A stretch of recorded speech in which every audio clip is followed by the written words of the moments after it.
Olá, bem-vindos a mais um episódio do Open Insights. Esse é seu espaço para conversas profundas e relevantes sobre temas que estão moldando o nosso tempo. Uma janela para ideias inovadoras, projetos inspiradores, carreiras de sucesso e teorias transformadoras. Eu sou Carlos Totti, publicitário, especialista em marketing e diretor do Grupo Inova. O nosso propósito aqui é sempre trazer especialistas e profissionais de diferentes áreas para compartilhar iniciativas e histórias que podem impactar positivamente a sociedade.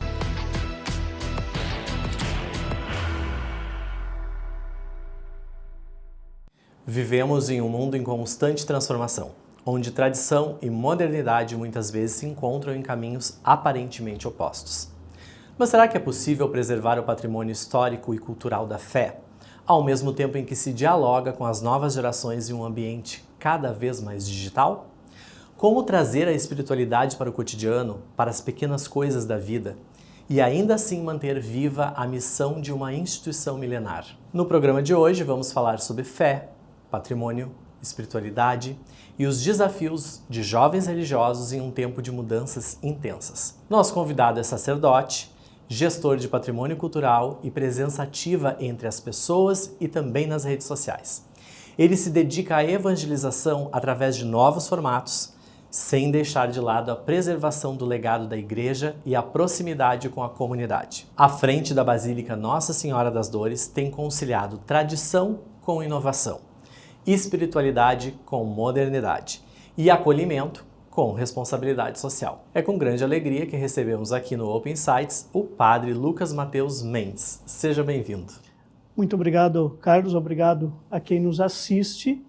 Com alegria também participo desse programa e que de alguma forma possamos, ao longo desse tempo de conversa, transmitir por meios tão inovadores aquilo que é próprio do nosso tempo e da fé. É o propósito, né? Que a gente consiga fazer as pessoas pensarem, refletirem, ainda mais com tempos que são tão diferentes, né? Mas eu gosto sempre de dizer que nada melhor do que começarmos do passado para entendermos o futuro. Voltando lá atrás, quando você começou essa jornada de sacerdote, em que momento entendeu que queria fazer da fé um ofício?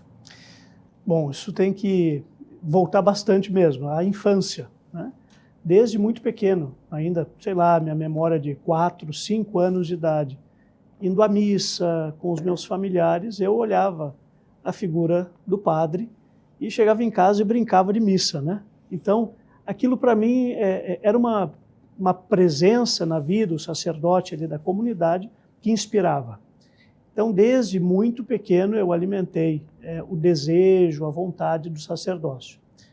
Com o tempo, a adolescência, a juventude, outros encantamentos vão aparecendo, né? Eu sempre fui muito dado à conversa, à interação social, então o desejo, inclusive, pela política apareceu nesse meio tempo, mas por volta de 18, 19 anos, então eu decidi pelo caminho do sacerdócio, né? Olhando sempre o sacerdote como aquela pessoa que pode ajudar as outras pessoas. Essa era a grande inspiração e continua sendo, né? Como é que a minha vida pode ser uma vida que ajuda as pessoas? Então, começa lá atrás, na infância, com uma memória muito afetiva nesse sentido, o desejo pelo sacerdócio. Interessante tu falar da política, ali é da dúvida entre a política e a igreja. De certa forma, em alguns aspectos se conversam, né? O que o padre faz e o que o político faz no sentido de tentar ajudar as pessoas. Exato. Mas, enfim, escolheu o caminho da fé. E como você enxerga a responsabilidade de administrar hoje um patrimônio histórico e religioso ao mesmo tempo? Bom, hoje, à frente da querida Igreja das Dores, né, que está no coração de todo porto-alegrense, esse desafio eu, ao menos, procuro encarar como uma tarefa que, nesse momento da história, está nas minhas mãos e das pessoas que formam aquela comunidade. Uma coisa que eu gosto sempre de lembrar lá na comunidade, faço questão que isso fique vivo na memória das pessoas, é que hoje nós somos os responsáveis por aquele espaço que nos foi legado por outras gerações. Então, há mais de 200 anos atrás, aquilo foi iniciado e nesse momento da história nós somos os responsáveis e devemos ter essa consciência histórica justamente para projetar o futuro. Não é uma tarefa fácil, é exigente, é uma tarefa árdua, desde o ponto de vista da gestão do espaço, da questão econômica, da gestão das pessoas, de manter uma comunidade viva, porque o patrimônio, nesse sentido, quando está vinculado a uma igreja, é um patrimônio histórico vivo, não é uma peça de museu. É diferente você visitar uma igreja e visitar o Museu Júlio de Castilhos, por exemplo. Lá não mora mais o Júlio de Castilhos, né? Mas ali continua sendo uma igreja cumprindo o propósito que tinha lá no início da sua construção. Então, é uma tarefa bastante grande, mas eu encaro como que, nesse momento da história, eu estou ali junto com outras pessoas carregando o andor e que daqui a algum tempo isso vai se passar para outra pessoa e para as outras gerações, né? Então, aproveitando o ensejo, até que ponto preservar a história também é uma forma de evangelização? Bom, a igreja, desde o seu início, ela traz consigo a ideia de preservar. Preservar não é manter as coisas em um estado, digamos assim, vamos usar uma expressão aqui, imexível. Permanente. Né? Que aquilo não é um elemento que não pode ser retocado, né? Eu vou usar essa imagem plástica talvez para ajudar. Então, à medida em que nós vamos entendendo que preservar significa também inovar, sem perder a característica fundamental, as coisas elas começam a ter mais movimento, né? Então, a tarefa de preservação de algo que está ligado à fé, ela tem que, ao mesmo tempo que você conserva, por exemplo, a questão arquitetônica, as características de uma edificação, não perder o propósito. Eu acho que o grande ponto é esse. Quando eu vejo algumas reportagens de igrejas históricas na Europa que se transformaram num pub, se transformaram numa academia. Esses dias eu assisti a um vídeo que o cara estava fazendo atividade física dentro de uma igreja na Holanda. Eu digo, poxa, ok, está muito bonito, mas não foi criado para aquilo. Então, é manter, né, a intencionalidade daquele espaço, né? E, ao mesmo tempo, alinhar a inovação para que ele continue cumprindo o seu papel religioso, mas dentro desse tempo, dentro desse momento da história. Então, a gente vai usando de ferramentas que estão ao alcance para fazer com que essa realidade patrimonial ela não se torne, como eu dizia antes, uma peça de museu estática, mas a preservação seja dinâmica, né? Precisa de uma preservação dinâmica. Tem um desafio nisso, até fugindo do roteiro aqui, pegando um gancho que falou de uma igreja na Europa, por exemplo.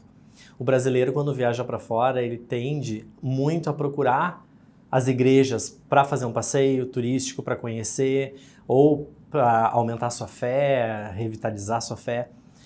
Deve ser um desafio também fazer com que aqui dentro do próprio país as pessoas também valorizem essa ida a esse espaço. Eu não sei se vocês fazem algum tipo de trabalho nesse sentido. Nós somos na cidade de Porto Alegre, sem dúvida, um dos destinos de turismo de quem passa pela cidade, né? Porque ainda Porto Alegre não é um destino turístico, né? Ela é um ponto de parada para quem vai visitar a Serra, geralmente. Sim, um né? ponto de passagem. É um desafio fazer com que a cidade também seja um destino de turismo, talvez por vocação própria da cidade. Mas aqueles que visitam a cidade com esse intuito de turismo, com certeza vão buscar a Igreja das Dores, a Catedral Metropolitana, aquela região do centro histórico. Então nós procuramos sempre ter alguém ali na igreja, seja da equipe de trabalho, seja da equipe de paroquianos, para acolher as pessoas que vêm para o turismo. Temos o material impresso, entregar aquilo ali para mostrar um pouco o histórico. Então o elemento do turismo ali na Igreja das Dores, nós encaramos dessa forma. A pessoa que vem até ali precisa conhecer a história e fomentar isso no próprio porto-alegrense. Porque não raras vezes recebemos visita de pessoas que são de Porto Alegre, nasceram aqui em Porto Alegre e dizem, nós nunca havíamos entrado nessa igreja, não sabíamos que existia essa igreja. Então, também é um desafio essa visibilidade maior, né? Claro, talvez no contexto atual de uma busca de valorização do centro histórico de Porto Alegre, de iniciativas de revitalização dos espaços, de valorização da orla do Guaíba, do cais. Estamos procurando colocar também a Igreja das Dores nesse circuito do centro histórico, fomentando a visita dos próprios porto-alegrenses, as pessoas que moram na região metropolitana.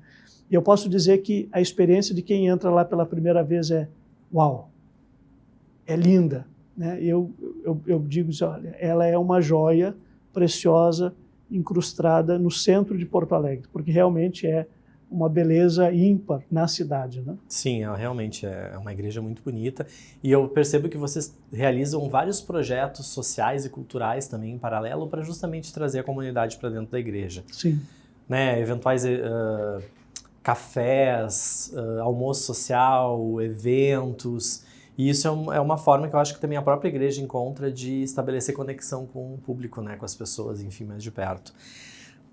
Agora, já que a gente falou sobre esse desafio de atrair ou de acolher as pessoas para dentro da igreja, eu tenho uma outra pergunta para ti, que é o seguinte: qual foi o maior desafio, ou um dos maiores desafios que tu teve nessa tua missão de fé até hoje? Se tu pudesse citar algum, assim. Olha, são tantos, mas vamos tentar encontrar. Bom, primeiro, eu acho que está no topo dos desafios, foi a pandemia da Covid-19.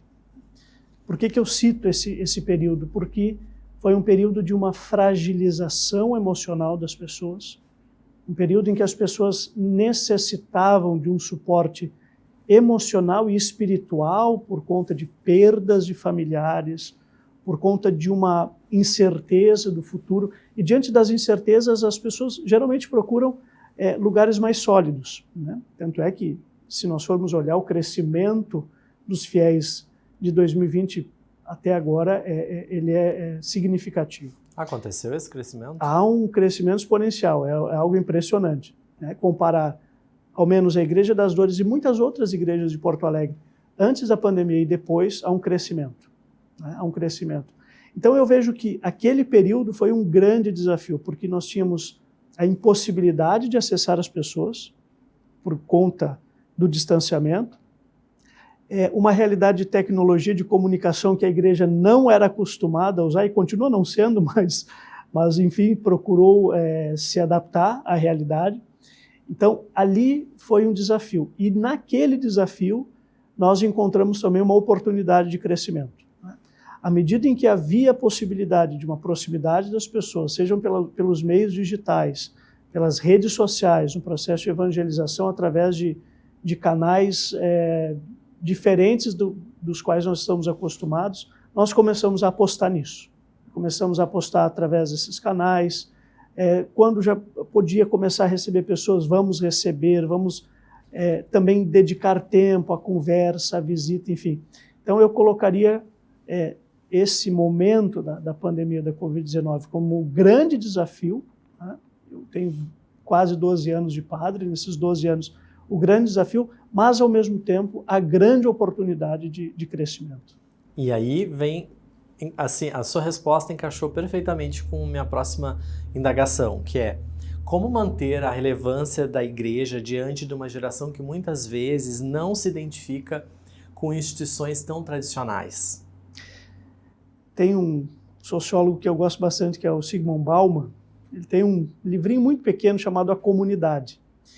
E ele faz uma análise nesse livro dizendo que as instituições tradicionais que funcionavam como comunidades cabides, onde a gente vai se enquadrando e fica penduradinho ali, tudo muito organizado, com uma sociedade mais líquida, aí pode-se usar a expressão que for, estariam fadadas ao seu fim. No entanto, né, talvez se contava nessa análise, do ponto de vista religioso, que a geração atual, isso é uma tendência, tem buscado uma mística. Ainda que seja uma mística um pouco diluída, tem buscado uma mística. Quando essas pessoas começam a encontrar uma instituição que é tradicional, que tem uma fundamentação histórica, que tem uma tradição, e que essa tradição corresponde àquilo que ela está buscando, bom, é o casamento perfeito, né? Então, ao menos eu tenho percebido, claro, talvez no universo do número de jovens que nós temos hoje não seja tão significativo, mas eu tenho percebido um crescimento, né, na busca por espiritualidade. E não uma espiritualidade desencarnada, não uma espiritualidade etérea, não, uma espiritualidade concreta. Né? Algum lugar onde eu possa encontrar pessoas que tenham os mesmos propósitos de vida que eu, que tenham os mesmos valores do que eu, ou ainda, onde tenham pessoas que tenham propósitos e valores que eu procuro. Né? Então há essa forma de encontro, né? Eu acho que o ponto aqui, talvez a palavra possa ser essa. Encontro de uma geração que sente um vazio talvez existencial, um vazio espiritual, e uma instituição que tem um patrimônio espiritual quase que incalculável e que pode oferecer algo para essa geração. Agora, a grande questão é comunicar isso. Né? Comunicar esse patrimônio de fé para uma geração que tem o modo de aprendizado e a forma de compreender o mundo, propriamente dito, de um modo distinto. Né? Diferente da gente, dos nossos pais, e enfim, de quem veio antes deles. É uma instituição analógica e por uma geração digital, né? Se dá para falar isso. Né? Então, o desafio também está aí hoje, né? Na forma de comunicar. Sim, e falando em desafio, a pergunta também é quais os maiores desafios de falar sobre fé em um ambiente tão diverso, com pessoas com acessos diferentes, com pensamentos diferentes e ao mesmo tempo tão polarizado, que o mundo hoje está polarizado. Eu acho que isso é um muro que sobe um pouquinho, né, para ser transposto. Quando tu usa a expressão muro, é impossível não lembrar de uma frase do Papa Francisco, que ele diz: a grande tarefa da igreja hoje é construir pontes. À medida em que nós vemos uma sociedade, e aí podemos fazer uma leitura geopolítica, etc., que tem apostado em construir muros, em estabelecer antagonismos, em afirmar identidades que sejam tão distintas, a tarefa da igreja é construir pontes. É evidente que a construção dessas pontes não pode ser fundamentada numa perda da própria identidade. Daí estaremos construindo sobre a areia, né? Não sobre uma rocha firme. Sim, mantendo a identidade histórica, cultural, dogmática, teológica, mantendo isso, porque é isso que vai dar o fundamento sólido, construir pontes e tentar, de certa forma, quebrar a lógica da polarização. Né? Bom, um mundo polarizado, você vai precisar fazer o quê? As pessoas precisam se encontrar. Esse é o grande problema. Né? A polarização ela vai se acirrando à medida em que as pessoas vão vivendo, imagino eu, né? Apenas dentro do seu nicho, dentro do seu mundo, dentro da sua cosmovisão. Fazer com que as pessoas entendam o outro é o desafio. E o Papa Paulo VI dizia numa abertura de uma conferência da ONU que a igreja é perita em humanidade. Talvez seja isso, nós precisamos de novo olhar o outro como uma pessoa como eu. Então, seja de um país, seja de um partido, seja de uma outra religião, o que eu tenho ali na minha frente? Eu tenho uma pessoa como eu sou, com posições distintas, com ideias diferentes. Então, o desafio, e aí o Evangelho, a própria vida de Cristo nos ajuda a fazer isso. Né? Constantemente ele estava ali no embate com os fariseus, com os doutores da lei, que diziam, olha, eles estão lá fora e nós estamos aqui dentro. Eles são os ruins e nós somos os bons. E ele dizia constantemente, olha, essa lógica de vocês do puro e do impuro não funciona. Né? Você é convidado a levantar, a recomeçar, a partir da lógica do amor, mas a mudar de vida também. Então, talvez um ponto importante para construir uma ponte seja esse reconhecimento, essa face a face que nós estamos perdendo. Então, talvez um dos problemas da digitalização das relações seja isso, né? Eu vejo só aquilo que me interessa, ou que o algoritmo diz que me interessa, eu acabo não vendo aquilo que é a realidade, que é o outro. E nesse mundo contemporâneo, assim, com tanta diversidade, inclusão, liberdade de expressão, que tem se falado tanto, até que ponto a igreja está preparada para dialogar com essas pautas sem perder a essência? O diálogo, ele parte do pressuposto da não perda da sua essência, porque se eu perco a minha essência, não há diálogo, né? Eu vou absorver somente a fala do outro, e aí vira um monólogo do outro, né? Acaba que não há uma abertura. A igreja, ao longo da sua história, teve momentos de altos e baixos com essa capacidade de dialogar, né? De uma cristandade onde era a única voz, a um período de iluminismo, onde a sua voz já não podia ser mais ouvida, há um momento me parece, de síntese que talvez estejamos vivendo nos últimos anos para cá. Então, a igreja, dentro do seu histórico, ela tem essa capacidade de fazer esse diálogo. Claro, os homens e as mulheres da igreja de hoje precisam entender essa história e abraçar essa capacidade, né? O diálogo, então, vai sempre supor isso, a nossa identidade, não perder o que nós somos, mas, ao mesmo tempo, não querer que a outra pessoa perca a sua identidade. E encontrar pontos de contato comum. Eu participei por 2 ou 3 anos, não me recordo exatamente, de uma iniciativa que há aqui em Porto Alegre, que é o DIRPOA, que é um grupo de dirigentes religiosos de diferentes religiões. É um diálogo interreligioso, né? Então, por isso DIR, que é o diálogo interreligioso. Ali sentávamos numa mesma mesa muçulmanos, espíritas, cristãos, de todas as religiões. E o que nós tínhamos em acordo? Nunca falar sobre religião. Nós falávamos de pautas em comum, questões sociais, questões que eram pontos de fragilidade da cidade, que as comunidades religiosas podem ajudar.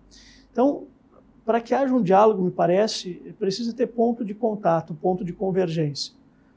Quando há o interesse em que isso aconteça, se pode avançar. O que às vezes também é um desafio é que se coloca uma mesa de diálogo e alguém pode dizer assim, não, mas com a igreja, com esse povo aqui eu não vou dialogar, porque esse povo aqui é muito conservador, esse povo é muito radical, você já cria um preconceito de antemão, né? Então, é claro que se nós encontramos um ponto comum para o diálogo, sem perder a identidade, ele vai acontecer, né? Quer dizer que, bom, eu vou dialogar com alguém que é completamente diferente de mim, e desse diálogo eu tenho que convencer. Não se trata de um convencimento, se trata de uma capacidade de conversar, como nós estamos fazendo aqui, né? Não estou tentando te convencer a nada na tua vida, tu também não vai tentar me convencer a nada, mas estamos conversando sobre pontos que podem ser pontos profundos, de reflexão, e que podem inspirar, né? Então, parece que é isso, né? Entendermos mesmo o que é diálogo, né? E falando em diálogo, e trazendo o que a gente falou há pouco tempo sobre a rede social, né? Pós-pandemia, principalmente, que a igreja começou a fazer, então, a utilização, e aí vem o teu Instagram, que eu percebo que você usa muito ele como uma ferramenta de diálogo com as pessoas. Como que foi esse momento de começar a usar essa ferramenta para falar com os fiéis? Foi fácil? Tu te adaptou rapidamente? Bom, eu sou da geração do Orkut ainda, né? Eu também. Então, somos da geração do Orkut, que era uma rede social que tinha uma limitação de pouca interação, na verdade, né? Não era um processo tão interativo. Por um período, eu me afastei das redes sociais, porque isso acaba tomando tempo, né? Exige também dedicação. Mas, pouco antes da pandemia, eu disse, bom, vamos entrar nesse mundo, até porque como digo, a gurizada estava ali e tal, então é uma forma de aproximação. Isso potencializou no período da pandemia, e depois também houve um crescimento maior, porque há hoje um movimento, não dentro da igreja como instituição, mas entre católicos, de, digamos assim, avançar nesse espaço digital. Então, os influenciadores católicos e etc. e tal cresceram muito, né? E, de certa forma, o padre acaba sendo sempre um influenciador. E quando se consegue ter minimamente ali uma capacidade de interação nessa rede, isso cresce. Então, não foi uma coisa muito pensada, não é ainda hoje uma coisa muito pensada. Tem um pessoal ali da paróquia, uma gurizada que me ajuda a produzir um vídeo, eu não faço nem ideia como é que esse negócio funciona, como é que edita e tal, e não tenho nem pretensão de fazer isso, mas acabou como naturalmente isso acontecendo, até por uma exigência do lugar onde hoje eu exerço o ministério, que é uma igreja importante, de fazer com que aquilo que nós realizamos também seja visível, né? Então, Descartes diz, penso, logo sou. Então, senão, hoje em dia a gente poderia mudar um pouco isso, né? Se não publico, não existo, né? Então, a necessidade... mudou as aspas, né? Mudou. Penso, logo existo. Se eu não publico, não existo. Não existo. Então, tem que haver, de certa forma, uma interação. Hoje, quando alguém fala, conhece fulano de tal, a primeira coisa é pôr lá no Instagram para ver se fulano de tal tem um perfil e como é que é. Tem alguma pergunta que enviada pelos fiéis, quando abre aquela caixinha de perguntas, né, para mandar, enfim, dúvidas, enfim, tem alguma coisa que ainda te surpreende quando tu recebe lá? Olha, eu brinco que quem atende confissões não se surpreende com nada. É verdade. Porque, no fundo, o padre é aquele que lida com as questões humanas o tempo inteiro, né? Mas, assim, muitas coisas de dúvidas básicas, de questão da fé. O que sempre me surpreende negativamente são posicionamentos que são agressivos, né? Isso, eu penso, poxa, se eu não quero ver a publicação de alguém, eu não entro no perfil de alguém, né? Não fico lá, ando de hater procurando para poder incomodar o outro, né? Sei lá, vai fazer outra coisa da vida mais útil, né? Então, agora, um exemplo, quando estamos num processo de habilitação patrimonial via leis de incentivo à cultura, para a revitalização da igreja, saiu um patrocínio significativo para a paróquia, e algumas pessoas foram lá na minha rede social, quando eu publiquei, da paróquia também, dizer, poxa, mas isso devia ser destinado para não sei o quê, que absurdo, aquela coisa. Poxa, cara, vai estudar um pouquinho, vai ver que tem uma rúbrica que aquilo deve ser destinado para projetos dessa parte e tal. Então, isso me surpreende ainda negativamente, né? Mas as surpresas positivas são muito maiores, né? De pessoas que dizem assim, poxa vida, padre, sei lá, essa publicação que o senhor fez aqui, parece que foi para mim, aquilo que o senhor, né, disse lá na homilia no final de semana e que foi publicado aqui, é o que eu estou passando na minha vida e que eu precisaria ouvir. Isso eu não queria ter escutado, mas era o que eu precisava escutar. Então, é um pouco isso que aparece, assim, né? Então, de surpresas negativas e positivas, mas nada que diga, poxa vida, isso aqui nunca apareceu, não. São questões humanas que aparecem constantemente, né? E eu pressuponho que os desafios de um padre em 2025 são muito diferentes do desafio de um padre antes dos anos 2000. Essa questão da rede social trouxe isso que você acabou de citar aqui, que é os haters, são comentários agressivos, um comentário que talvez não chegasse tão facilmente até você, vai chegar porque a pessoa tem o acesso hoje, e ao mesmo tempo a questão da privacidade. Tem uma linha, talvez muito limiar, do que, aonde é meu espaço, minha vida, minha privacidade, onde eu estou falando enquanto alguém que representa uma instituição. Eu acho que essa equação deve ser um pouco complicada, né? Na vida do padre, a vida pessoal, profissional e social, ela tá misturada, né? Não tem como dizer assim, olha, terminou meu expediente agora às 18 horas e eu penduro aqui no cabide a minha batina e aqui para frente eu não estou exercendo a função de padre. Não existe isso. Tudo que eu disser, o que eu fizer, será o padre fazendo isso, dizendo isso. Então a vida pública e a vida privada é quase impossível separar, né? Então, realmente, há um desafio, e aí me parece que isso é algo que nós vamos ver lá na frente, um desafio de inteligência emocional, um desafio de saúde mental, para todos aqueles que vivem nesse ambiente digital, mas sobretudo para os padres. Eu vejo muitos padres jovens aí falando assim, já o cabelo branco já começa a aparecer, mas muito mais jovens do que eu, recém-ordenados, enfim, que ficam encantados com as redes sociais. Nossa, eu vou aparecer ali e tal, aquela coisa. Mas estar preparado para receber uma crítica, uma agressão, porque é muito comum, quanto a um posicionamento, a uma fala, é algo que precisa que haja um crescimento. Senão nós vamos falar lá na frente de um adoecimento psíquico, emocional, porque a figura do padre, propriamente dita, como nós recebemos a formatação no tempo de seminário, ainda é a figura do padre do século XIX. O modelo é esse. É quase uma entidade, né? Exatamente. É aquela figura que, se não cuidar, o pessoal põe num pedestal, mas muito rapidamente arranca o pedestal e faz cair no chão sem problema algum. Porque é uma figura que inspira ou então cria uma aversão, né? Enfim, por diversos fatores sociais, ideológicos, etc. e tal.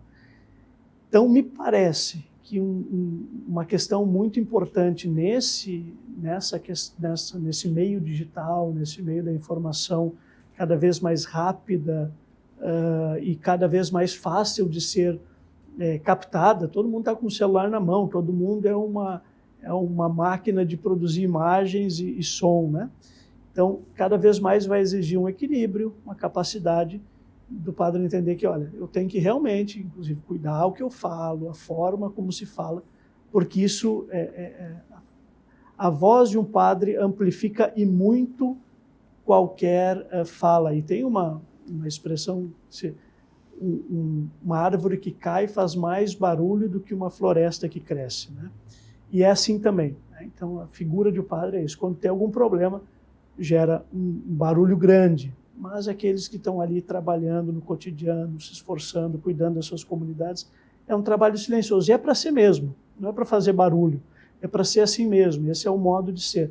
Então, é uma questão quase que tem que adaptar, né, uma figura que foi ainda formada e talvez seja assim mesmo, né, de um modo mais tradicional e que daqui a pouco se vê colocado dentro de um modo tão diverso que são as redes e etc. Né? O bom e velho equilíbrio. Exato. Né?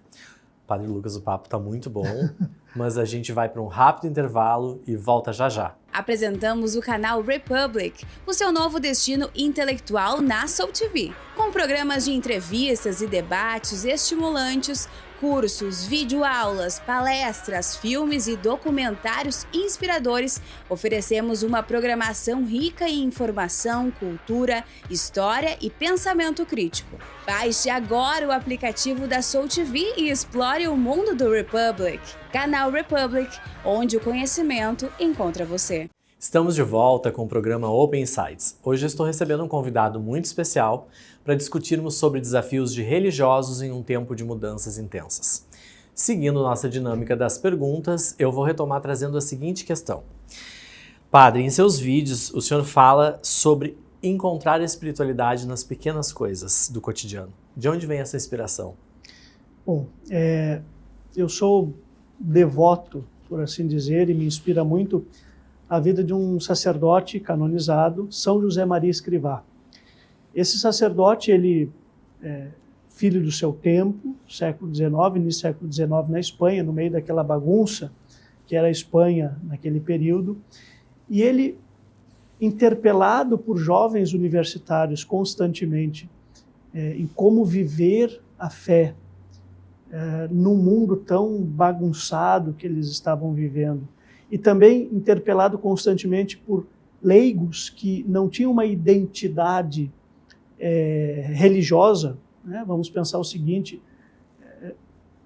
um fiel não tinha uma espiritualidade, ele importava espiritualidade de congregações religiosas, então era uma ordem terceira de uma congregação, de uma ordem, enfim. E ele, inspirado no seu tempo, inspirado por Deus, obviamente, ele diz, olha, o trabalho é um caminho de santificação. E você vai encontrar na sua vida profissional não só um caminho de realização pessoal, mas também de realização da sua condição de filhos de Deus. Isso, na época, imagina, década de 30, 40, foi um boom. Inclusive, dentro da igreja, foi visto como avançadinho demais. Só que isso começou a inspirar as pessoas.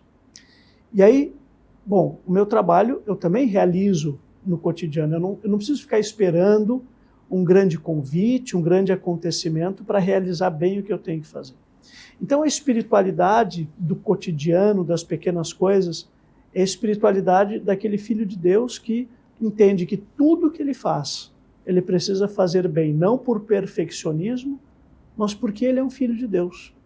Então, sei lá, acordo de manhã e arrumo a minha cama. Bom, o que há de grandioso nisso? Bom, há de grandioso que você, mesmo que ninguém vá ver a sua cama o resto do dia, você fez bem aquilo que deveria fazer. Arrumou a cama, fez bem isso.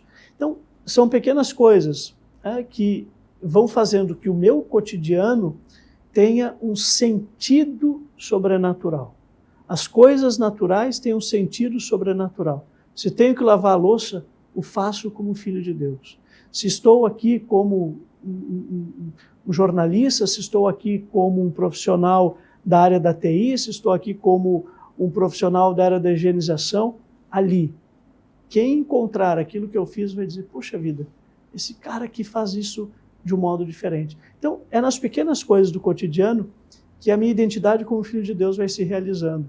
E aí eu vou encontrando um caminho de sentido para a minha vida. Eu não fico esperando um grande acontecimento para encontrar esse sentido, né? E o que significa para o senhor viver a fé de maneira concreta no cotidiano? É justamente isso. É fazer com que aonde estão os meus pés também esteja o meu coração.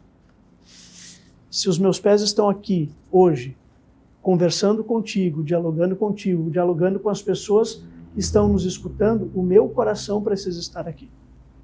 Então, viver a fé hoje no cotidiano é alinhar os passos e também o pulsar do coração, da vida, da minha relação com Deus.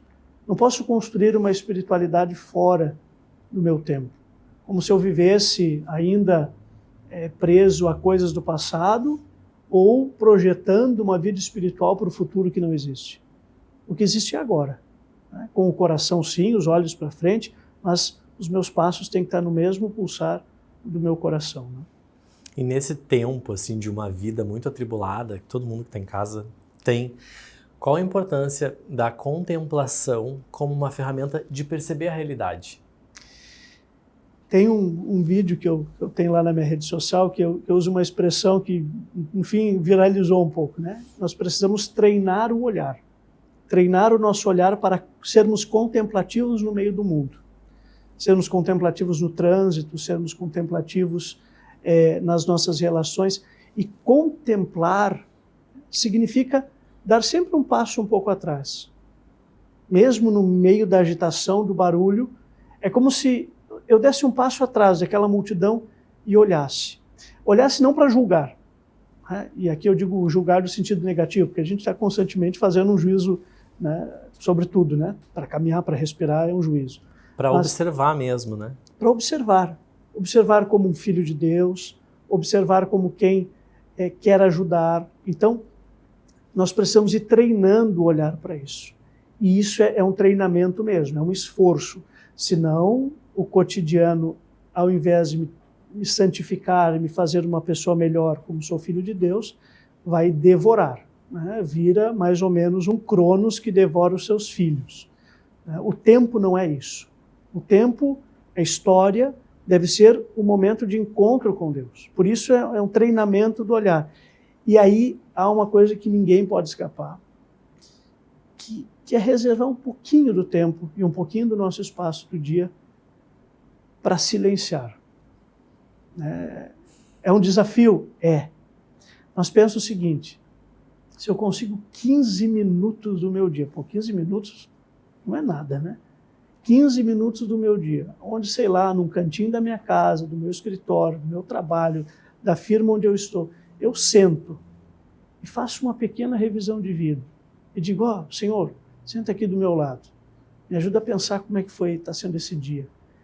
Eu consigo ter um critério melhor para que o meu julgamento positivo ele aconteça. Mas é importante, isso é fundamental. Não tem como escapar de ao menos uns 15 minutos por dia dedicarmos para esse treinamento do olhar, que nós chamamos de oração.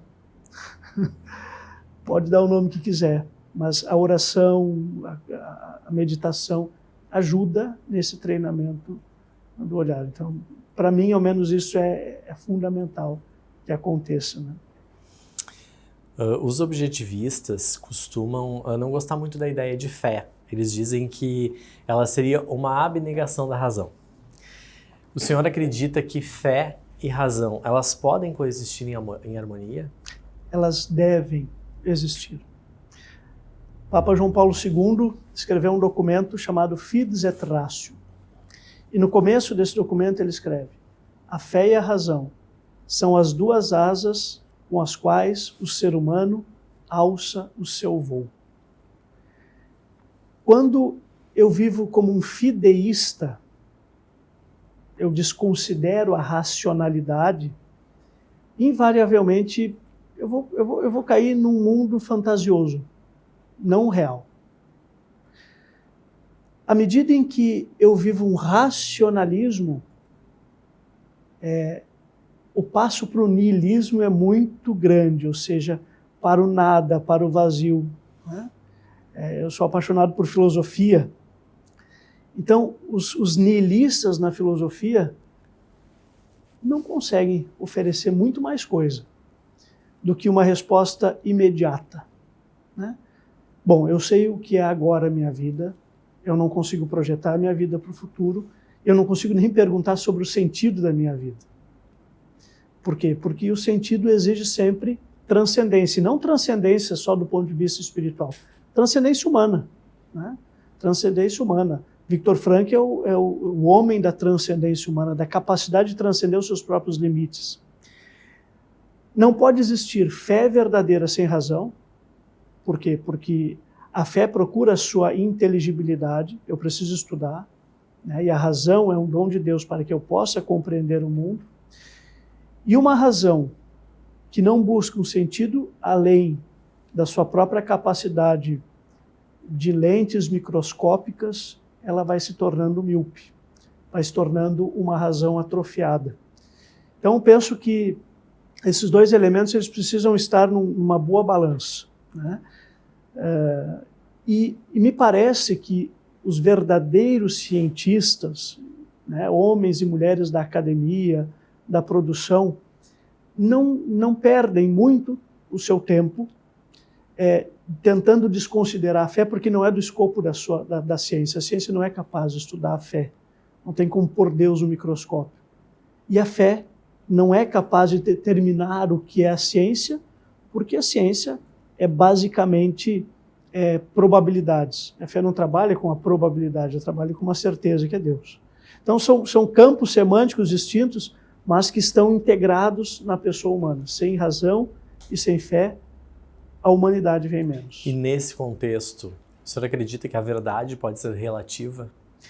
A verdade, aí, no meu ponto de vista, de um equilíbrio entre fé e razão, a verdade é sempre objetiva. Por que ela é objetiva? Porque cientificamente ela é objetiva. Se eu perguntar para você, né, que cor é o meu relógio, ele vai dizer preto. Porque há uma adequação do que é visto, daquilo que é pensado, a menos que haja algum problema, né, de visão. Isso aqui é uma verdade empírica por si mesma. Do ponto de vista da fé, no cristianismo, a verdade é uma pessoa. A verdade é Jesus Cristo.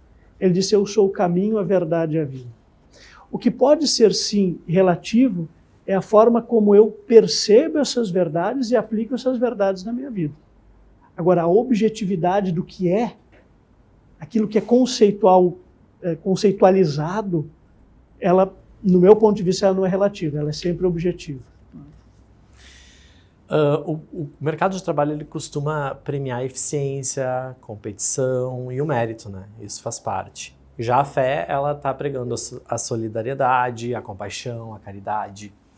Essas duas lógicas podem dialogar sem uma anular a outra? Eu acredito que sim. O que nós não podemos é fazer com que a simples lógica do mercado, e aqui eu falo como quem está na área da administração e gosto muito, a simples lógica do mercado invada o espaço daquilo que é a gratuidade. Nós não podemos viver medindo as coisas simplesmente. O amor não se mede, o amor se vive, porque o amor não é uma recompensa. Eu não posso amar alguém esperando uma recompensa em troca. O amor é gratuidade. Então, a lógica da retribuição do ponto de vista profissional, de um mérito, ela é importante, mas ela não pode ser a única lógica que rege o mundo.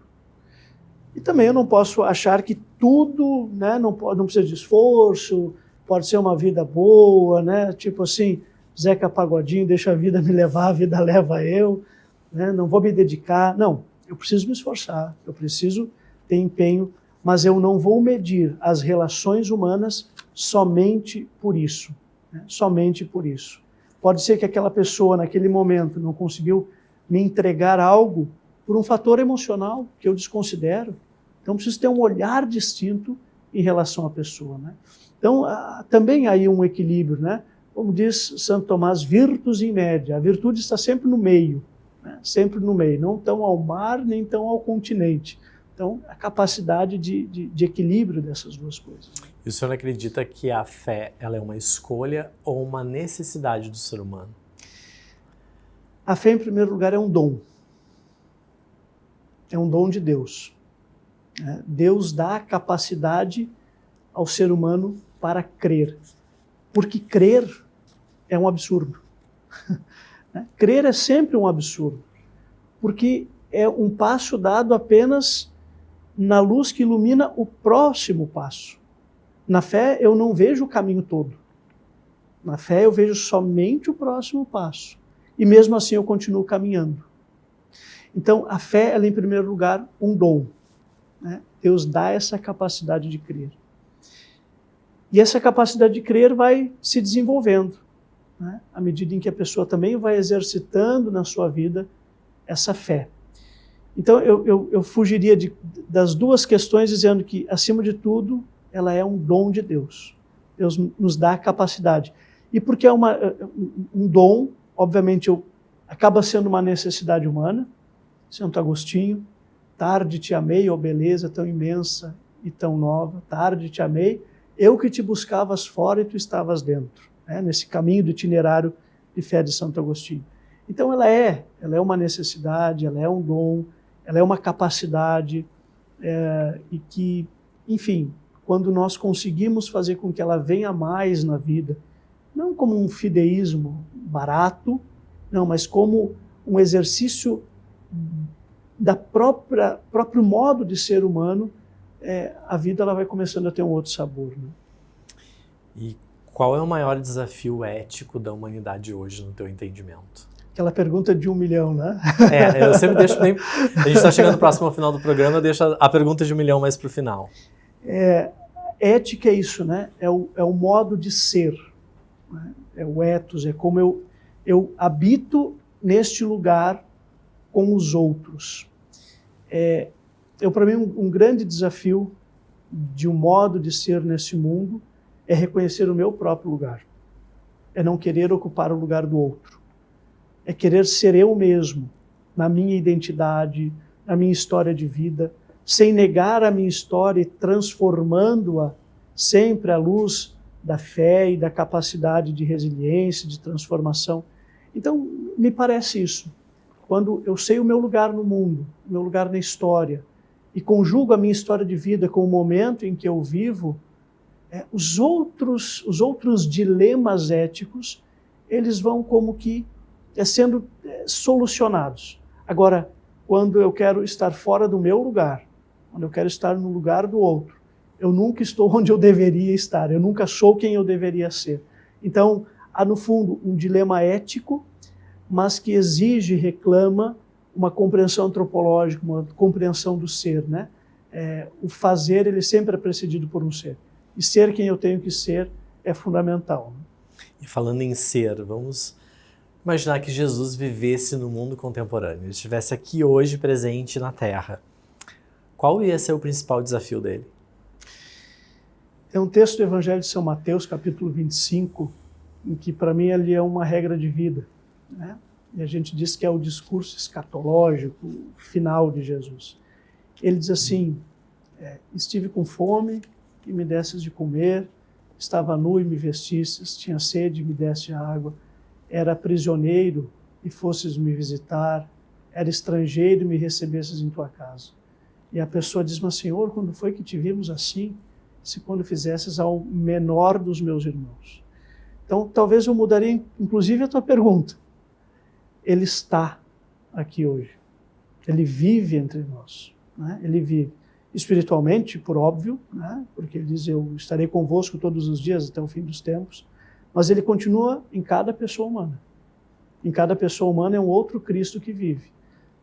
Santa Teresa de Calcutá, ela, quando as pessoas estavam no fim da vida, ela, né, e com capacidade ainda de perceber o que estava acontecendo, ela sorria para as pessoas. E ela não tinha assim um rosto lá muito lindo, né?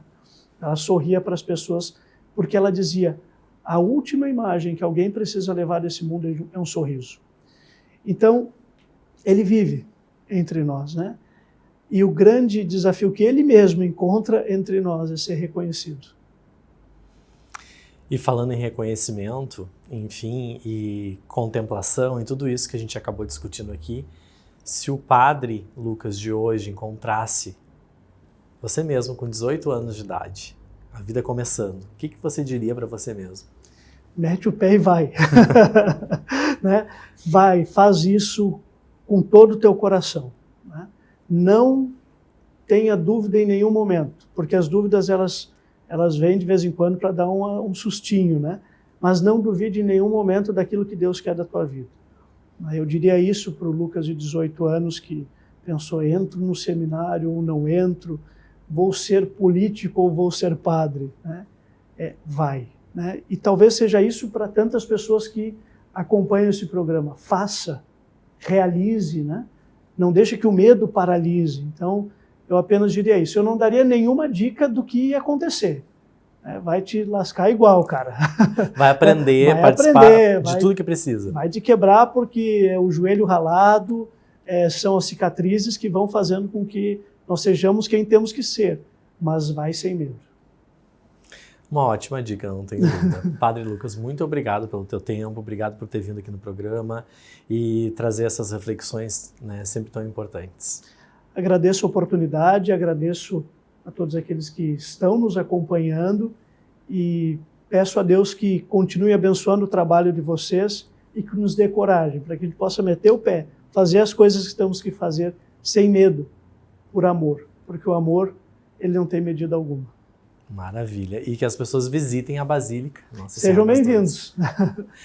Foi uma conversa extremamente enriquecedora. Muito obrigado, então, por compartilhar seus conhecimentos conosco e as experiências também. A todos vocês que nos acompanharam, obrigado pela audiência. Esperamos que vocês tenham aprendido novos conceitos e estejam abrindo a mente aí para refletir sobre novos caminhos. Não percam os próximos programas, onde continuaremos a explorar ideias, teorias e projetos que fazem a diferença. Até a próxima!